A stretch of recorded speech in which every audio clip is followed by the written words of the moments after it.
In the summertime, when your car is standing still,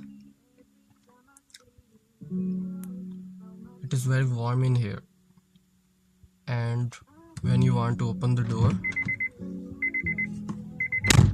that is an annoying sound make, which everyone agree with me, very disturbing sometimes. So for this, you just have to found a remote, and a bottle can also work, and you just have to open this door, and you have to find this button. See right here, when I press it, the sound's off. See,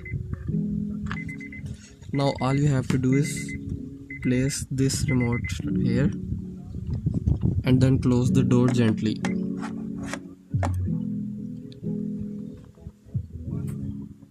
Voila, see, the problem resolved. Thank you.